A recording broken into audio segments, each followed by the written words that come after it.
It's a pretty legit intro there, boy. Yeah, yeah. I was kind of surprised the first time that played. I thought, holy cow, somebody spent some time on that thing, right? Like, I thought I was really like walking down the boxing arena, right? Like getting ready for the Oh, fight. Like that's it's Clayton's walk-up deadly. That's music.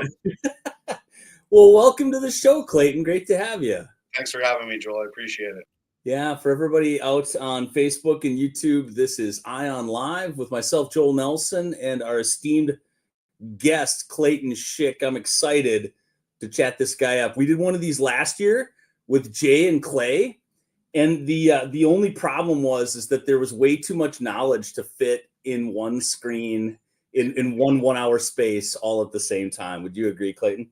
It was good. I remember being on the ice at Lake Winnipeg, and it was like as hard as it was to leave the shack for a little bit. It was cool to chat fishing for a little while. It's something I don't really do very often, right? Is actually sit down and talk with somebody else about it. Usually, I'm just in my own headspace all the time, so it's good.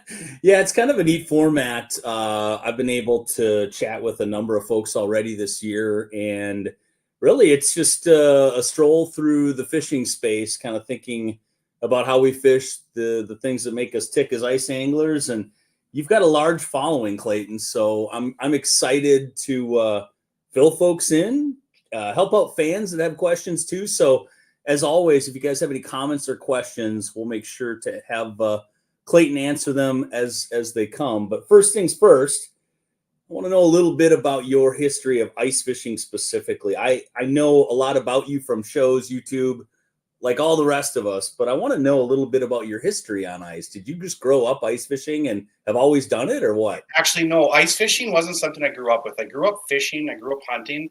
Yeah.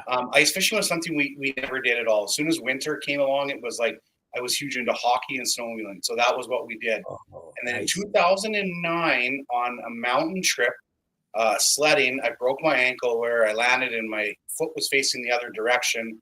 And at that point, I was like, you know what? If I live through this, I think it's time to change it up a little bit and get away from the whole hardcore scene of the snowmobile thing in the mountains. And was like, I'm going to find something else to do. And I have a huge problem when it comes to doing stuff. I go all in on it. So it was like, if I'm going to do it, I'm going all in on it. So with the sledding thing in the mountains, it was like, that was my thing. And once I was done with that, I had to find something to replace it. And ice fishing kind of took over. And it was like, I remember literally going to the fishing hole in Saskatoon, and I bought a flip over. At that point, it was an Eskimo flip over. I bought, I can't remember what auger I bought. I think it was the old Eskimo Stingray auger, something like that. I just bought everything. I bought a Markham flasher, like a LX5 or something like that. Yeah. I remember just dropping like 2 paychecks. Like, if I'm going to do this, I'm going to go all in and do it. And my first day out ever ice fishing, I remember trying to load my flip over back into my truck. And at that point, I was already driving the truck on the ice. I just didn't drive all the way to the spot. I chickened out, of course. And I remember trying to load into my truck by myself. And I'm like, what am I getting into? Like, my snowmobile used to have a ramp. I could just drive it up there. Like, this was a whole new game. But so I think 2009, 2010 is when I first started doing it. So I've only been ice fishing for 14 years, I guess, now. So not as long as most people out there. Well, it's interesting. No one would ever know with the amount of big fish you put on the ice and the amount of time you spend ice fishing. And I know your open water prowess, so that I'm sure informed a lot of the ice side of things, right? It's kind of like picking up where you left off on open water, correct? Totally, yeah. Like, it's obviously you can translate a lot of the stuff over in terms of like what you learn in open water. You can use it in terms of how to fight a fish and where to find fish and whatnot. But yeah, it was just it is different in the sense, though. It's like in the open water, you can move around so easy with a boat and hunt for them and look for them. Ice fishing, sometimes I feel like, especially on the filming side of it, it's like you're in a shelter and this is where you are for the day, and it can get kind of like tough, to want to sit there all day. And then you throw live scope in there, and now you can look around 100 feet, and it's like, oh, geez, I should be over there. I should be over there. There's fish moving there. So then your head starts spinning, and it makes it even worse. So, oh man, yeah, no one can second guess themselves like an angler, especially like you said with live scope. You're always perpetually convinced that the grass is always greener, the water is always bluer over there, right? It's just the way it goes. mm-hmm. So So tell me, how bad off is your truck? I saw pictures of it. It looked like you hit a deer. You said, right? Yeah, so unfortunately, this truck now, it's only got 45,000 kilometers, so 26,000 miles. I've hit two deer with it. The first one hit me, and then this one was like came out of the ditch full speed, had towing a trailer. There was no stopping at all. Like, I didn't even take it off. There was no. So it crushed the front left side of my truck, pushed in my bumper all the way into the tire. Like, it's basically like almost puncturing a tire. So it's bad. They said about $20,000 damage, uh, Oh, and I'm without it for the month because I can't really drive it. So they said at oh. least a month too before it's fixed. So I'm trying to rent a vehicle or whatever because unfortunately I need wheels to be able to go somewhere. My snowmobile will only take me so far, and unfortunately I'm an hour and a half from any of the bodies of water that I fish. So I would recommend renting one in the United States from people that don't know who you are, because if they know you, there's no way they're going to rent you a vehicle. You're going to drive that thing all over the ice, and God knows what it's going to come back looking I know like. I won't drive it on the ice, but I will put a pile of miles on it though for sure. Like Gotcha. I will push that to the max for sure. But Yeah, you I'll cover keep a it lot off of the ground. ice. That's what I use my snowmobile for, and the side by side. Even though at this point there already are trucks driving on some of the ice that I'm fishing, I just was like, and if you have the sled, why not use it? So Yeah, yeah. No, the last two ice winters down here, ice seasons down here, they've taught us a lot of hard lessons. And even when we've had good ice at times, I have seen more bubble holes, methane holes, whatever people want to call them, amidst 16, 18 inches of ice nearby. So, uh, yeah, no ice is ever safe. And then you add a truck to the mix and yeah, the expense. I mean, these things, oh my God. You got a nice truck. That thing is sweet. I own one similar. I know how expensive it is, right? it's I love it. I usually trade my truck in every 2 years for a new one just for the fact that I'm trying to just keep the value up and knowing that I need it for part of my work and part of my job or whatever. So, Right. but this one was like a truck that I like enough where I thought maybe I'll keep this one for a couple extra years or this will be the one. But now after two deer and should note that I haven't hit a deer literally for like the last 7 years. And I'm like, you know what?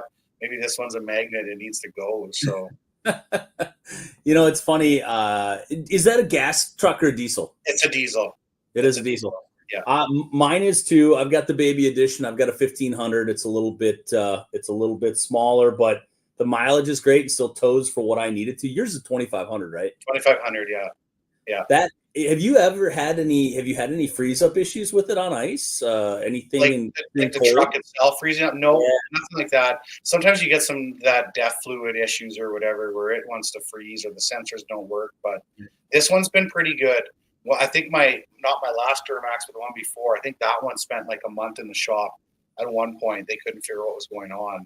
Hmm. But once they solved it, it was good after that. But Yeah, it's like modern diesel is pretty amazing stuff, it and is. I just wish they get rid of the whole DEF thing or whatever and yeah, kind of a pain. whatnot. But yeah, so that's kind of a pain in the neck. But It's yeah, never when never you talk really about was. ice conditions, it sounds like you guys have good ice already down there. We do, yeah. I mean, even down in the southern portions of Minnesota, even parts of southern Wisconsin, they got a couple inches, enough to creep out on. We had some really warm weather, even in the 50s down in the southern part of the ice belt, which made for kind of weird. It's fine. It's black ice. It's covered in water. You get a little sketched out by it, and people that are after like bluegills in shallow water, crappies in the weeds, like those fish are way more skittish than Yeah, a little bit of snow, a little bit more thickness to that ice. Like everything gets better. So my first ice forays have not been as productive. We've caught a couple fish, but waiting for some better ice conditions for things to work out. And then I'm headed north too. So yeah, I'll get plenty of ice fishing in. Looking forward to it. nice. Yeah. So tell me this. What brought you to Ion? I've always known you as an Ion guy, but I don't know how long you've been with the brand. What you had? You said you had a Stingray before. Guess. Yeah, it's like my first auger was like a gas job, an Eskimo, whatever it was, Stingray, and I know I had one of the Sharks, Z54 or something like that too. Yeah. But and then I bought the original ion for in my my ice castle when I had an ice castle, and it was good, but it wasn't what I needed in terms of like the run and gun thing. Like the battery issues at that point were like they were great for the ice houses and the permanents and that stuff, but it wasn't good for what I did. So at that point, then I know I had moved to Strike Master for a little bit, and I used it. And then when it came out with the G2, I got it. I actually went and purchased the G2 myself and used it, and was really impressed with how smooth it was.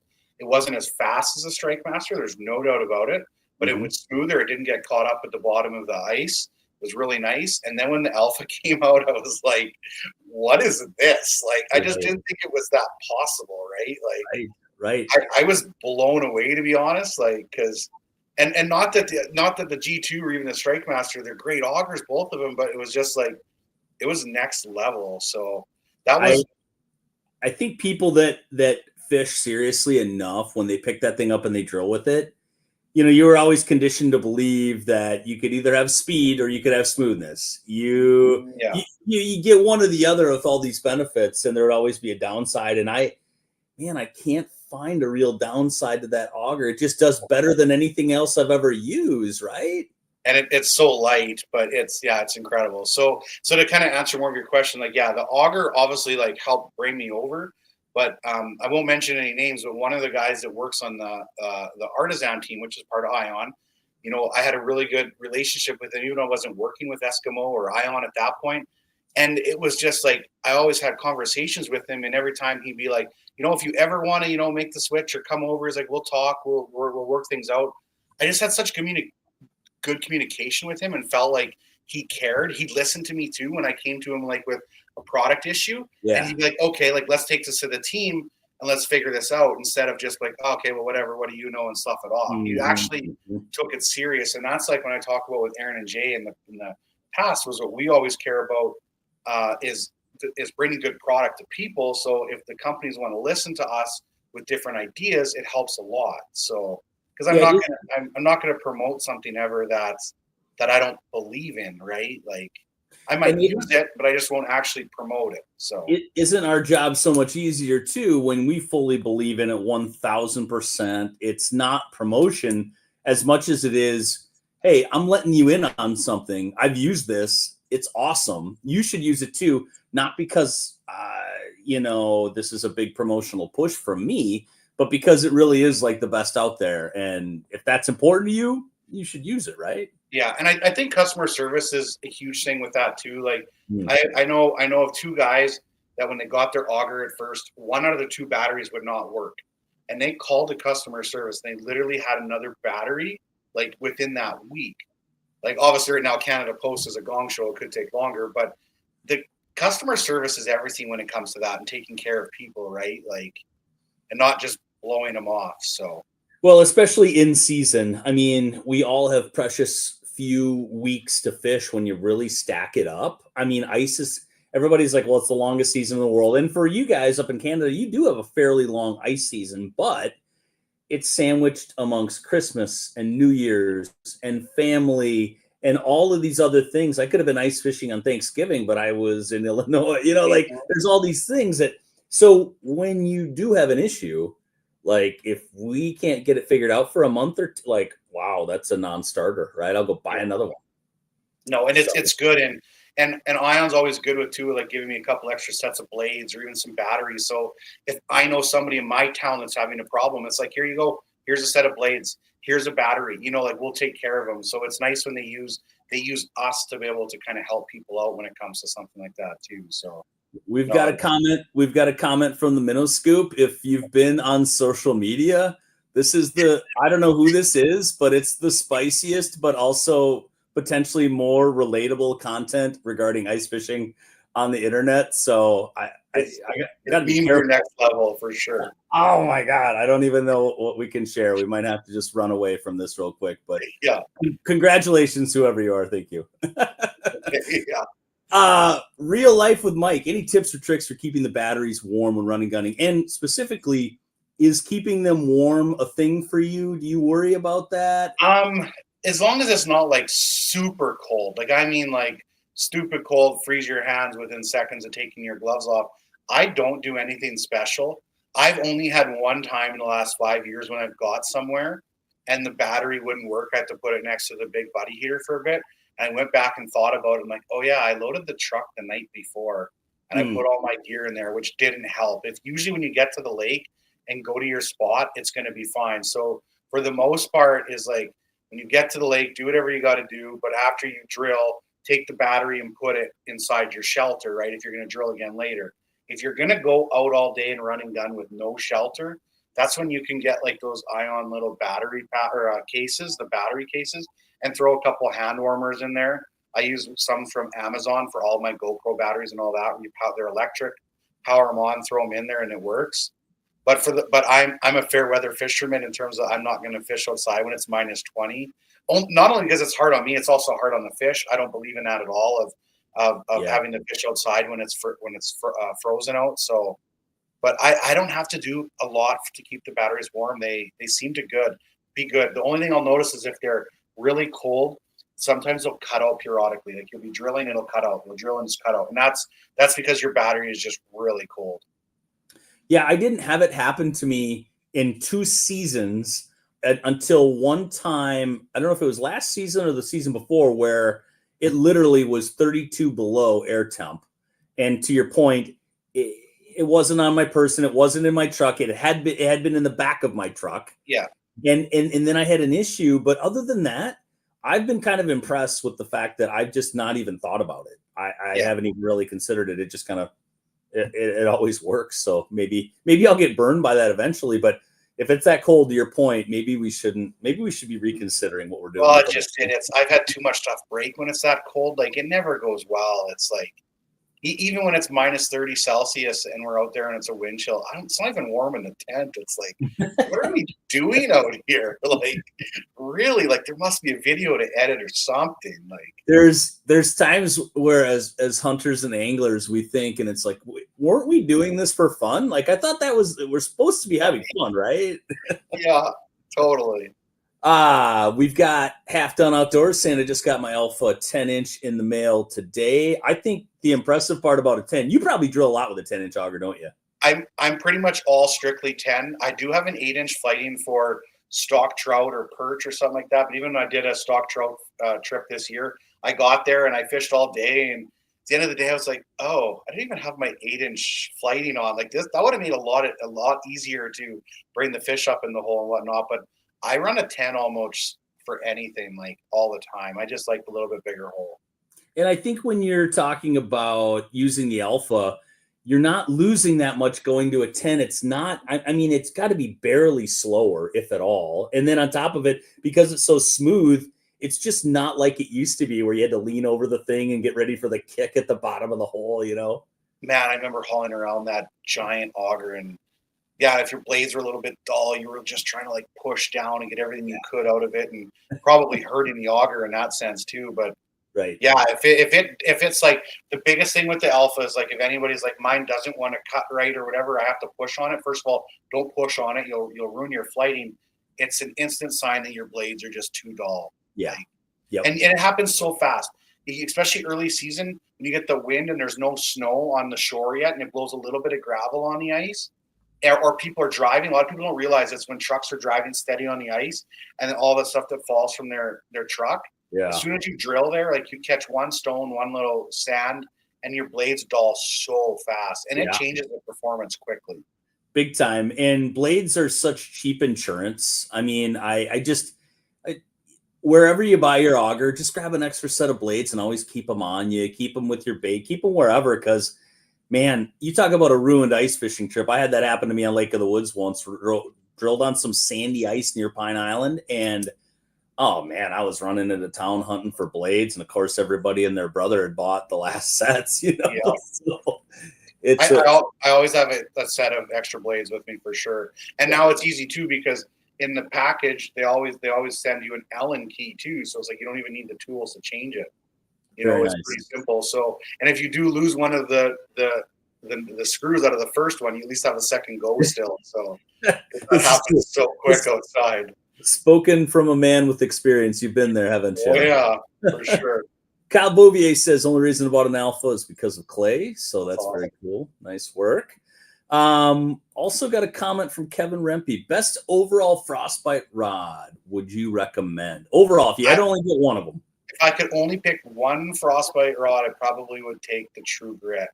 But I wouldn't be focusing on like bigger lake trout. But overall, that'd be like there's no. That's always like a super asked question. Is like what's the rod I can get for all the species? Well, it's like that rod doesn't really exist, right?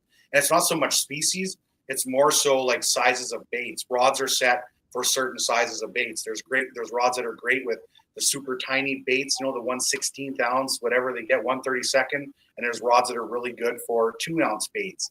So it really depends like what size of baits you're using more than anything, not necessarily the size of fish that you're catching. Yeah, I agree with that wholeheartedly. Everybody asked, well, what's the best walleye rod? And I said, well, this one's great for 1/8-ounce spoons. Like and think about what's in your box. Like if you're a walleye angler in the southern part of the ice belt, like you got a lot of 1/8-ounce stuff.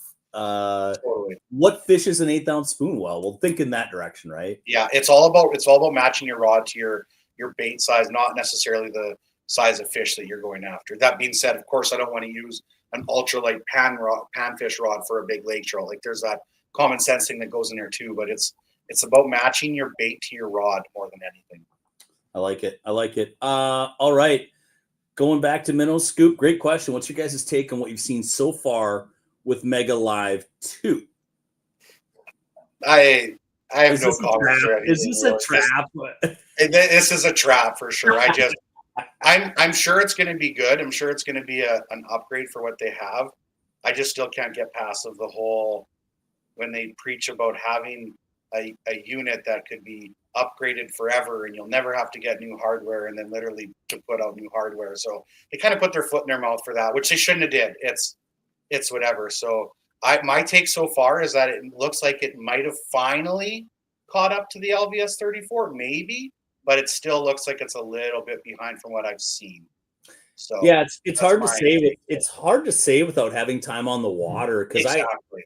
I've spent a lot of time with various kinds of forward facing. And if you really get nitpicky during the day and you're actually chasing, shy walleyes around, that kind of thing, you can really start to say, well, Active Target actually did this pretty well. And I like that better than what the Garmin product did. And you'd say, yeah, but that LVS, 34, I saw fish at 110 feet. I cast a puppet minnow or a jig wrap way out there. I couldn't see it super perfectly, but I could watch the, just like almost like the vapor trail go down. I saw the fish lunge and I was hooked up. It's like, oh my God, what? I know. I didn't know. I didn't know what I was missing, honestly. Like I ran the first Mega Live and I didn't even know what I was missing until I started using the LVS 34. And I was like, it's just a whole new level. Like, wasn't even close. So I was fishing a tournament with Jason Rylander, and we did that. We shined one up at 110. I threw it way out there, and he goes, bullshit. I'm like, what? And I literally leaned back. I'm like, on. And he's like, oh my God. You just said, you stay in the front of the boat doing that. I'll stay back here rigging chubs. Yeah.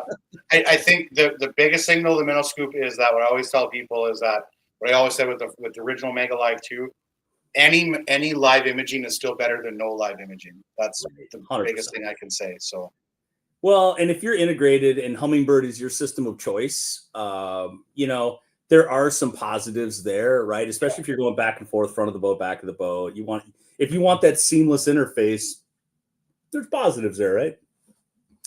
All right, another question. Thanks for all the questions, everybody. Keep them coming. We'll get to them all.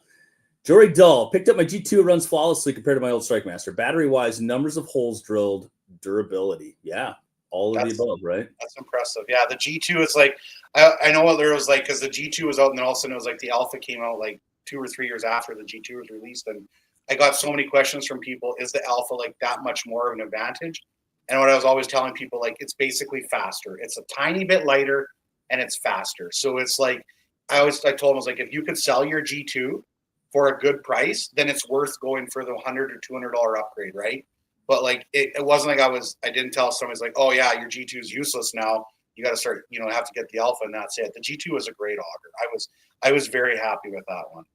Very cool. Aiden Hudson asks, any opinion on Markham flashers? I'm usually fishing for trout between 6 and 18 feet. They have an M3 on sale for $299. Now, Clayton, that M3 has a 20-degree deucer. You do much with 20-degree deucers on flashers, that kind of thing?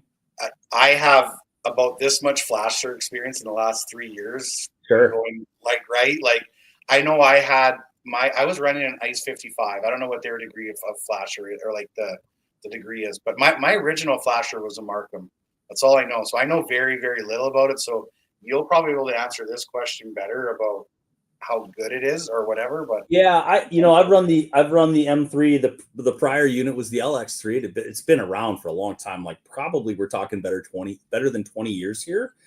And for something like trout, you'll see them on a markup. You'll see them on anything really well. If you're talking Lakers, I'm assuming not rainbows or stock trout like that. But yeah, that price, it's kind of amazing what you can get these days as live scope and things have kind of cornered the market on the upper end. It's created some room for folks to get some deals on the bottom end. And yeah, you can't expect it to do live scope things. It's still a flasher, right? But which is still a tool you should have or need, right? Like I know, like when I first got the flasher, 100%. was like after fishing with it was like if I went out the next day and I was an hour away from home and I didn't have my flasher, I was turning around to get it. Like it's such a good tool, right?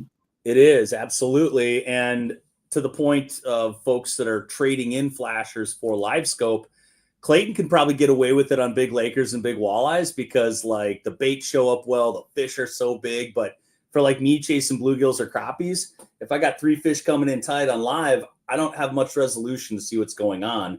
If I have a flasher down at the same time, I can watch those fish approach on live, but then focus on the flasher for the real finite kind of detail. Right.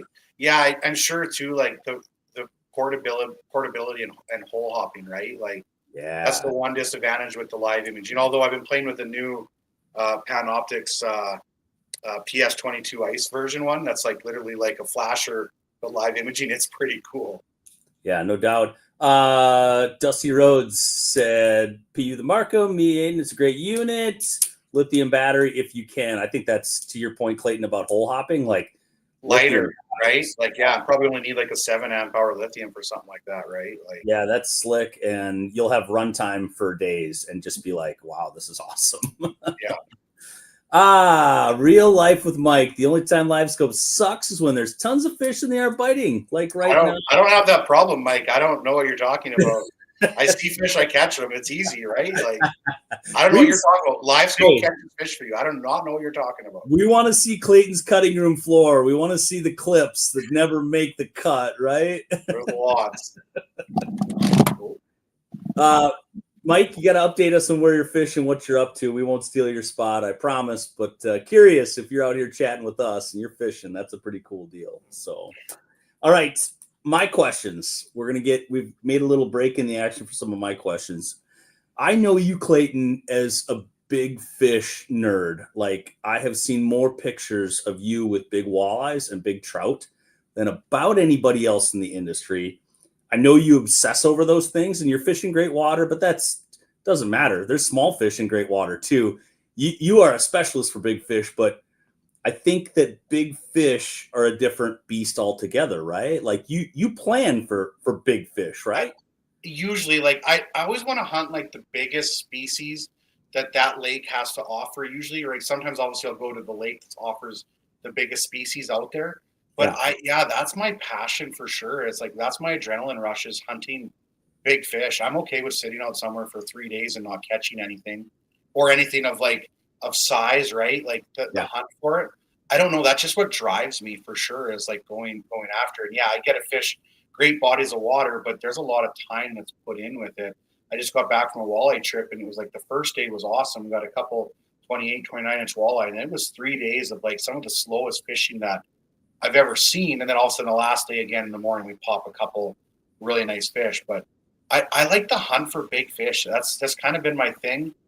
I don't know. Like, I want to, it doesn't matter what it is. Like I could get excited even for a perch as long as it's like the biggest perch I've seen or I'm going after, right? Like it not necessarily has to be the biggest fish, but because walleye, pike, and then lake trout's not that accessible for me. But I'd say walleye and pike are fairly accessible for me.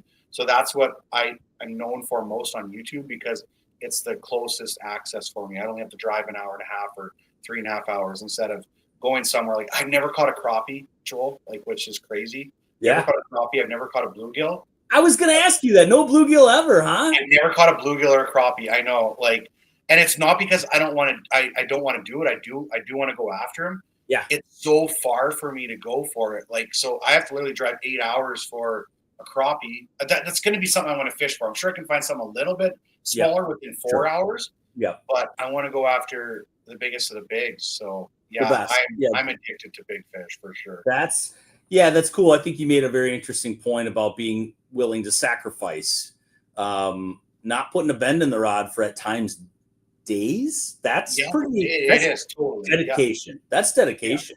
Yeah. And my follow-up question to that is, because you have seen so many big fish come through the hole, what is, in your estimation, the number one reason people lose big fish? Like, if you had to pin it down to a reason or two or even three, you've seen a lot. I guarantee you've seen a lot of just mistakes at the hole, right? I'd say number one is probably the gear. Not going that extra mile in terms of having the right gear, or maybe even retying. You know, when you look at your line and you just caught a little pike and you see the slightest little nick, and you're like, oh, well, it's fine. I'll just throw it back in. And that's going to cost you.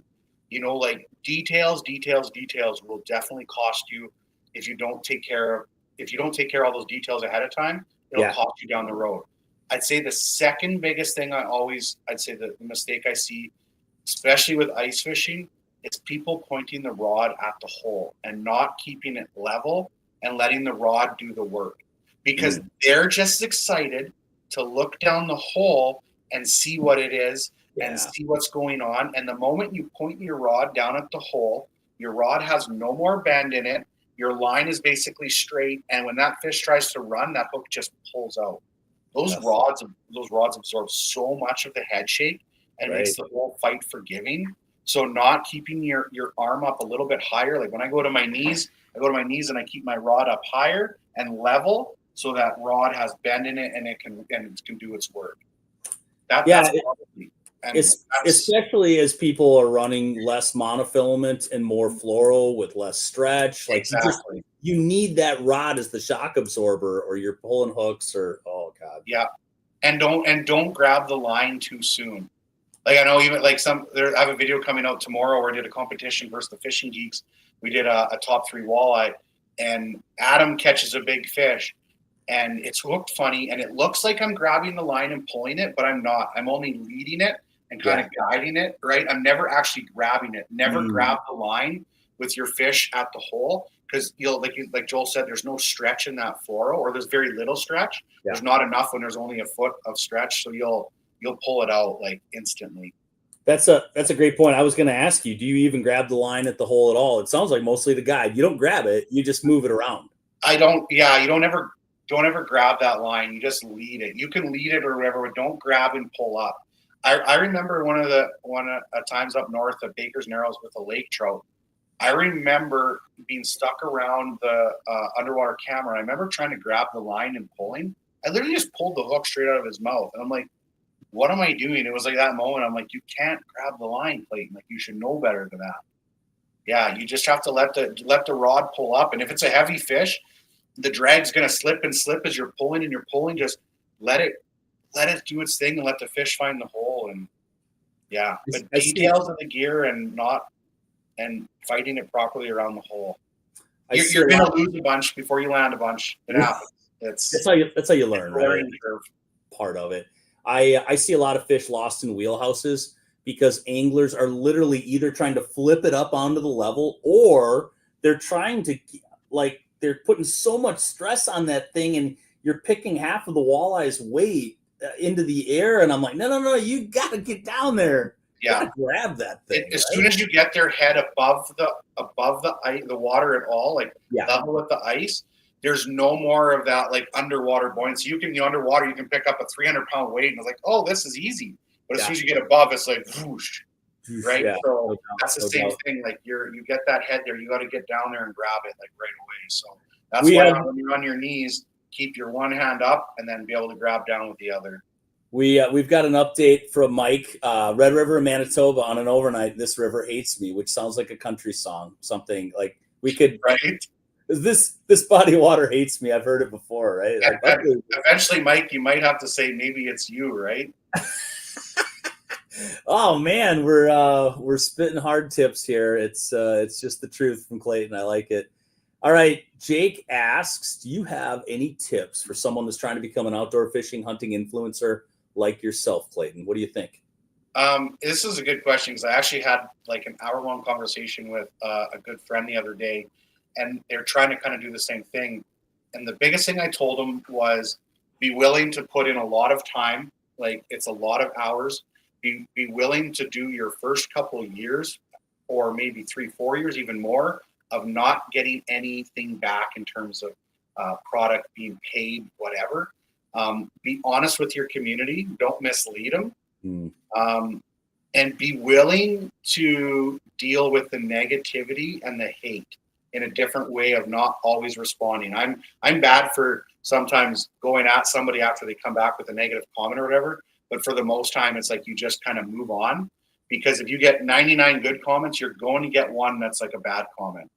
So you have to have thick skin. But the biggest thing is just put in time, and just, you have to, everybody starts somewhere, right? Like, spend lots of time watching different influencers and seeing what they do, and find your own little niche or whatever, right? Or how you want to do something. Don't copy somebody, but you can always pull some ideas from this guy's channel or this guy's channel and kind of develop your own little product. Yeah, I think that's just excellent advice. I was a part of a deal with the lenders talking about a fishing careers workshop, which brought together a lot of people. And I'm just going to post a comment in the chat with just an article that I wrote, and I'm not posting it because it's about me. This is literally the things that I learned from that workshop, talking to guys like Al Linder, talking to guys like Colo from Johnson Outdoors, like people that are on the inside of the industry, the outside of the industry, media, TV, like the whole 9 yards. So everything you said was spot on, Clayton. I really appreciate that. It was good stuff. And you have to start somewhere small. You never know what it might be. You don't just jump into it right away, right? Like, be willing to grind at anything. Maybe you have a friend that's doing the influencer thing. Go with him and go on some adventures, right? Start somewhere. You don't just jump right into it. So excellent. But honestly, go for it. Yeah. Like, try it. Like, try and do for it. Like, when I didn't want to be 55 years old and look back one day and go, why didn't I at least just try to make YouTube videos? I'm fine with failing. If I would have tried it and said, you know what, I couldn't do it, it wasn't for me, I didn't succeed at it, I would have been happy. But I just didn't want to look back and go, why didn't I at least try? So we're with you, Jake. Go for it, man. All the way, right? Mm-hmm. All right. Alex Tim, long-time listener, first-time caller. I'm a fan of yours, Alex. Thanks for posting in here. Heck of a duo here. Question for you both. What's one underrated piece of ice fishing gear or tech that more people should be using but are not? I'm going to relate more to the whole first ice part of it, and that's a spud bar. Ooh. It's literally the most underrated piece. Anytime you go to a new body of water, you should be spudding your way out. Like, yeah, you can drill and auger your stuff too, but spudding your way is much quicker. That to me is the most underrated piece. When I first started taking carter fishing, I drilled that in his head, like spud bar, spud bar, spud bar. That's, to me, that's the most. Everybody should have one that ice fishes, plain and simple. I'm going to take a little bit of a left-hand turn and talk about wheelhouse anglers. I learned a lot getting a wheelhouse for the first time, probably 6-7 years ago. And the biggest thing I learned is that the camping industry is so much more well-developed than having a Yeti or something like that for ice fishing. So I read a million camping blogs, and all these products, like Amazon's full of them, but wherever you choose to get them from, it's amazing what the organizational items are for keeping your fish house clean. Things off of the floor, not in my way that I'm going to step on them and break them. Pizza pans that are custom designed for your specific oven in your fish house. Like, all these things that, like, if I was just looking at Fleet Farm, or if I was just kind of driving around and trying to figure this out from an ice fishing perspective, I would have missed out. I went to the camping section and I learned a hell of a lot. That's amazing. Yeah, so it's kind of a duck, kind of a duck of the question, but it was important for me, and I hopefully it helps somebody else as you're getting your wheelhouse ready too. Anthony Kleinwatcher, great angler. I like you, Anthony. Thanks for posting on here again. I know Clayton uses mainly a 10-inch hole. When you decide to go double 10s, do you ever use an 8? I don't use an 8 very often. I talked a little about this earlier, but I use it for like the 8 for stock trout, perch. If I ever go crappie fishing or bluegill, the double 10 I usually do when I'm going to fish for bigger species where there's a chance of maybe the fish getting foul hooked too, where it's like in its fin or underneath in its jaw area or something like that, where you can't turn it up the hole. Usually pike and lake trout would be the only species that I would use the double 10s for that I fish for, but sturgeon I can think of would be another one where it's a little bit tougher to get the fish started. It's a lot easier to get a fish started up a double 10-inch hole than it is a single for the bigger species. Yeah, great answer. I like that. Another question. Unknown user 55. This sounds like it could be dangerous, but I don't think it is. My centering point blade is dull on my auger and won't drill a hole. Do you recommend a new blade or sharpen it? I don't know much about the center pin in terms of that. Like, I don't either. I don't know. Like that shouldn't be the reason why you wouldn't drill a hole, though, right? Nope. Unless it's for whatever reason uneven ice and it's wobbling all over the place. It should be. I think you have dull blades, personally. Yeah, personally. I agree. Yeah, and what's your take? They don't even have to look dull. Like you know what I mean? Like you don't necessarily have to see chips in it, but take your fingernail and like go along the back of your fingernail, and if it doesn't like catch it, it's too dull. Yeah. What's your take on sharpening blades? You ever done it with any success? I myself, no. I'll give them to somebody to sharpen, like to get it done right, but I have no clue how to do them right. Yeah, especially as blades get more and more complex and the curvature of them, like the angle of the cut is so important. It really is a fine-tuned cutting machine, and with blades being as cheap as they are to replace and how long I tend to get out of them, I tend to just replace more than sharpen. Yeah. So unknown user brought that up again. You know what? Honestly, if you think it could be an issue, like if you do have an Ion or an Eskimo product, contact the Artisan customer service, and they'll take care of it. Like, you know, they'll help you through the process. So I unfortunately don't have much experience with the center pin, so I can't really help you with that. I wish I could. Yeah, he said the blades are sharp, but it's interesting. Dusty Rhodes also mentioned you can sharpen the center point, but again, I think the blades, there's something wrong. They could be off pitched. Maybe it was banged on the ice accidentally or something like that. Yeah, that's a great question. If something's not quite right, though, you might want to call customer service. So, because we were just talking about double holes, Detro, another stud angler. We've got a lot of heroes on here tonight. I love it. Here's a tip for double holes. Don't drill through all the way to the first hole, and then only overlap the second hole 0.5 inches, I'm guessing, and angle it towards your bit. Oh, okay. I see too many peanut-shaped holes, and that's almost pointless for big. So I run into this situation all the time. I drill my first double hole, same thing, 3/4 way through, and then pull out, clear it out a little bit, and then go to the next hole and then drill it, and then go back to the other one and finish that. And the peanut hole isn't as bad as when some people end up with the ice still at the bottom of the hole because they kind of drill out of the funnel. Now, the nice thing I noticed with the Alpha, though, is so I did that once last year where it was like I went through and I didn't mean to go through, so I tried it on the second one, and I ended up with like that situation where it was like a peanut, or it wasn't just good, right? Or your hole will be like at the top will be small or big or whatever, and it'll get bigger and bigger as it goes. I took that Alpha and I just held it straight, nice and slow, and went down the middle, and it would kick off. I'd bring it up and do it again. I was able to cut that center section out too. Like, the shack was wet. Don't get me wrong. There's a lot of water, but I could actually like chip it out and drill it down with the auger. Like, I do that with my ice live wells too, is I drill my ice wells, my live well, and now I'll take my auger and I'll go through there and I'll use it like as a chipper back and forth. So those points, so the edges on the ice well aren't that rough. Kind of smooths them all out. So You can do it with the alpha. You can run it a little bit slower and fix it. I like that the variable speed on that trigger. Not a lot of people know that. If you just lightly press down on that alpha, that thing just kind of crawls and gets those holes started. And that it's so hard to drill with the full speed button, a different auger. It's literally going 0 to 60, and you're just trying to slowly get this thing started in the perfect place. That's where that alpha really is nice to have. So, Detro, though, I'm assuming you're drilling a lot of triple holes. Maybe not. You're fishing big fish all the time, and those suckers are like 6-footers almost. Sturgeon are a different game, right? Yeah, his profile pic there looks like a big sturgeon. That's awesome. Yeah, I'd like to do sturgeon through the ice. I really would. Detro's a record holder. He fishes sturgeon unlike anybody I've seen, so which is sweet. All right, great question from the Minnow Scoop. This guy scares me. I'm just telling you. He's smart too. He reminds me of copper-plated sixes from the hunting side or making hunting great again, which are also good follows if you haven't. But a statewide 4-fish limit has been proposed in Minnesota. Saskatchewan has a limit of 2. What's your guys' take on this proposal? Go for it, Clayton.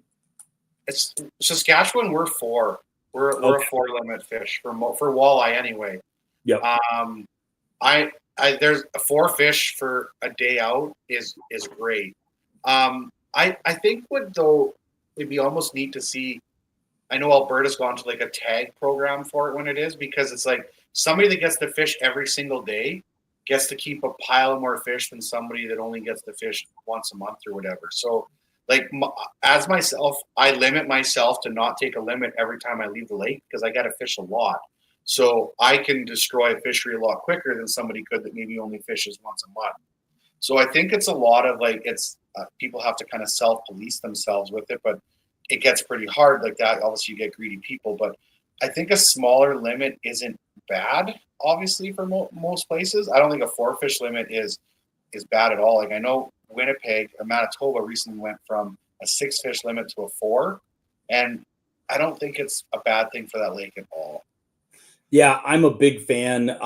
For a long time in Minnesota, with good bites, I've seen just fisheries pounded down, and being able to keep just 2 extra per person.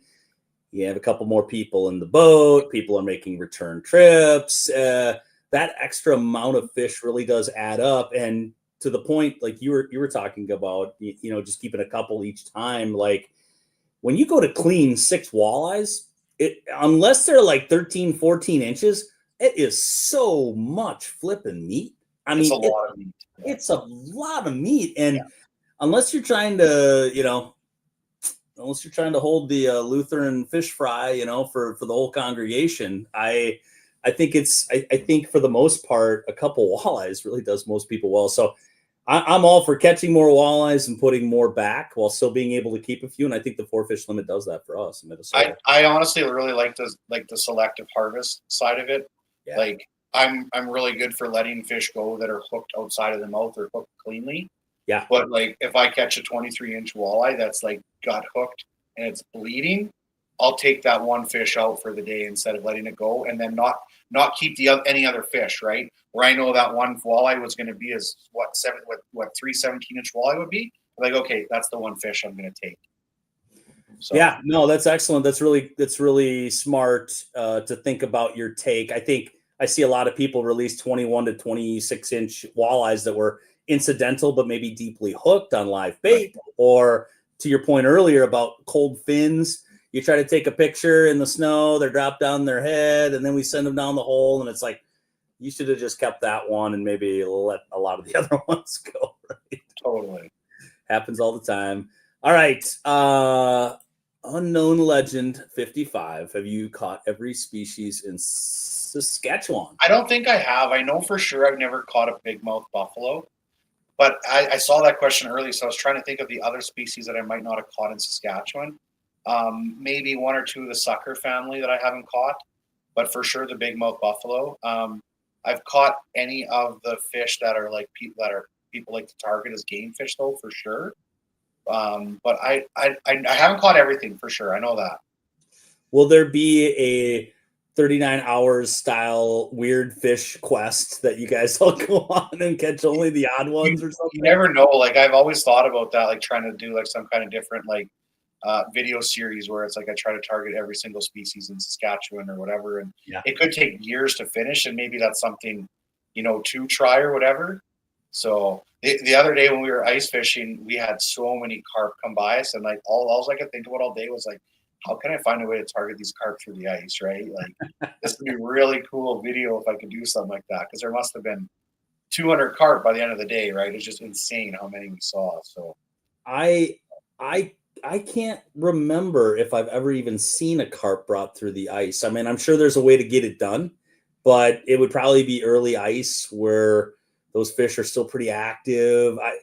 That's an odd one. There's just certain fish you don't see get pulled through the hold even when you know they're in there, right? totally. Yeah, that's interesting. James Bystrom, interesting comment. One thing I would like to see: rechargeable heated battery bag. That's kind of neat. How about a power pack that had a place where you could recharge it, throw your battery in there or whatever? So that would be kind of neat, something like that. I kind of nerd out about the recharging thing. My workbench in my garage looks like, well, I'm son of a farmer, right? So that's my first.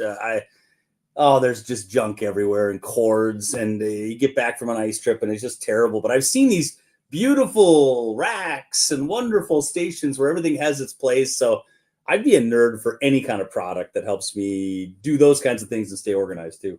Those well organized benches work great until you go on the road. That's the problem. And you have to take stuff with you. And yeah, like when I go to a cabin, it's like I'm searching for every single outlet in the cabin, right? Like I'll use every single one. What's your storage system? Are you like a big Rubbermaid tote guy, or what is all this stuff going for you? Yeah, lots of Rubbermaid totes for sure. I'd say my fishing stuff is probably like the most organized thing in my house, most likely. Yeah, it gets the most time and care probably. I like good storage for sure. I like being organized, knowing where everything is, because that's usually half of the battle. Where it's like you go to do something, it's like, okay, now where did I put this? Time. If you can save your so much time by knowing where things are and being organized. So yeah, no, I like storage. Detro had a pretty good comment here. I would love to see a standardized limit versus micromanaging every single lake in the state. It's very confusing to the weekend angler. 3 to 4 seems like a good number. Clayton, do you guys have a lot of special regs on a per lake basis or not really? We have like a province-wide limit, and then we'll have certain lakes that maybe if they're not doing as good, they'll say, okay, that lake only has a 2 fish limit or whatever. You do have to read the regulations here too in Saskatchewan when you go somewhere. Like I tell somebody, make sure you find that lake and just see if there's any special regulations for it, because we do have some that have different regulations for each one.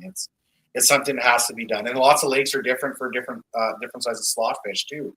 So, and being in Manitoba so close, that can get confusing too, because some lakes are bordering Saskatchewan, Manitoba. So is the lake the Manitoba rules, or is it Saskatchewan rules, or what it is? So you have to do your homework here and look too.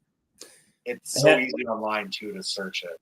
I had a Wisconsin farmer buddy that fished in Minnesota for the first time in many years, and he looked at the regs book and he had a pretty good one. He said, the land of 10,000 regulations. So I thought that was, it's as long as if they do a good job of organizing it, where they have it by lake, where you can just literally like search the lake and, okay, this is what I need to know. Obviously that gets to be tougher if you were going to fish 4 different lakes in one day. It's obviously not tougher for the people that are fishing lots, but the people that are going out like the weekender, like he says, for the weekend angler. And he's not wrong. He's 100% right. It is more confusing, but it's part of being prepared for it, because you do have to have different regulations for certain lakes, because some lakes can't maintain a population that other lakes can.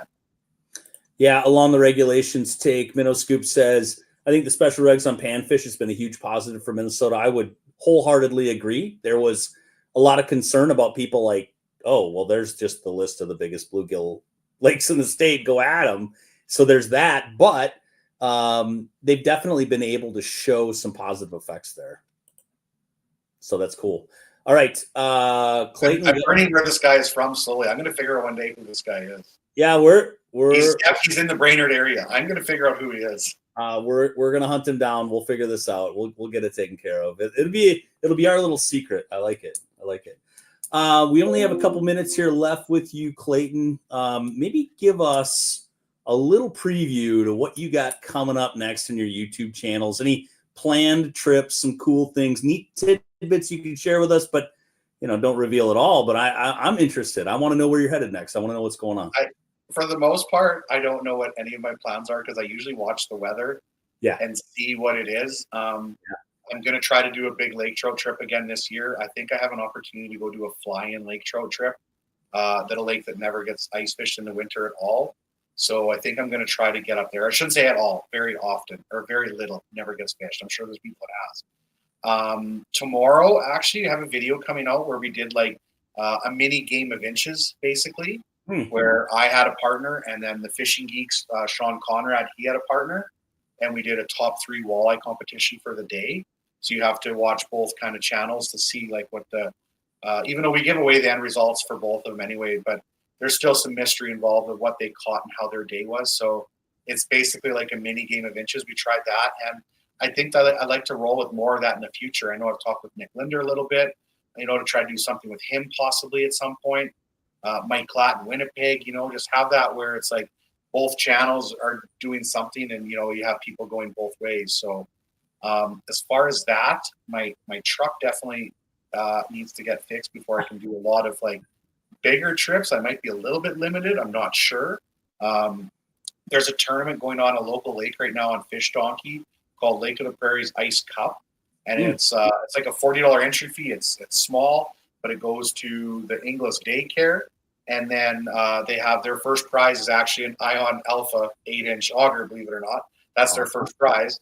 It's complete coincidence that I brought that up. It wasn't planned at all. So I'm going to participate in that because they have like the top walleye prize, and they also have like a stringer of 5 walleyes. So I'm going to do something like that. And then I have some other plans I just can't say because I don't want to ruin anything. But the hamster's turning slowly. He turns slow, but he gets there, and eventually he stops and has some good ideas once in a while. So I have a few things I'm scheming up for sure. Yeah, well, you always do a great job of keeping us very entertained, very interested in what's coming up next for you. It helps to have big fish, which I still don't understand how you can have big fish parade after big fish parade on your videos. So it's an honor to chat with you and see all that stuff because it's got to be hard, right? There's got to be a lot of pressure. It isn't always easy, right? It is, because what ends up happening is like if you go out and do a couple of videos where you don't catch a bigger fish, I almost feel like I'm letting people down then, and it's like it's the point even where I don't even want to edit it sometimes. Sure. And then I put it out, and then you'll get the comments over people like, "I'm so glad you're real and you catch normal size fish too." I'm like, okay, it is. People do want to see that, right? Because it's like, it is a little bit stressful. I probably put more pressure on myself than needs to be, but it's also what keeps me going though, and the drive going. Like, don't get me wrong, I love going out just as much and whacking a couple walleye to make fish tacos. Like it's, like nothing like eating a good walleye, but I also like to hunt big fish for sure. It's what keeps me going.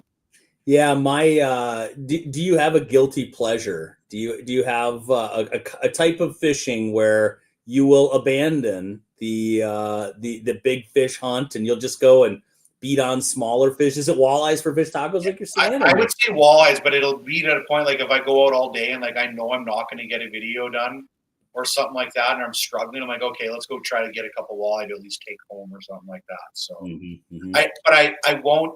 I rarely, if that's my goal for the day though, where I go out, say I'm going to go try to catch a big pike today, whether it's open water or ice fishing, I usually just go until it's the end of the day, because too many times you catch it in the last like 10 minutes, right? I can't tell you how many times I've come home and told Cindy, I was like, I almost gave up today. I almost gave up. I wanted to go home. I just pushed through it. So that's what, pushing through it is definitely the way to succeed.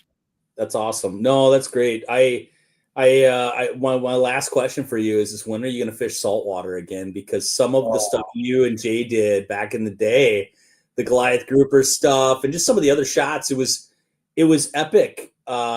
Without even seeing a lot of the video, you could tell that you guys were you had some incredible experiences. I could I could see myself doing the whole tarpon thing again. Yeah. Maybe trying to find another flats boat to use for a month or something like that, and doing something along the tarpon side of it. I would definitely do the tarpon thing again.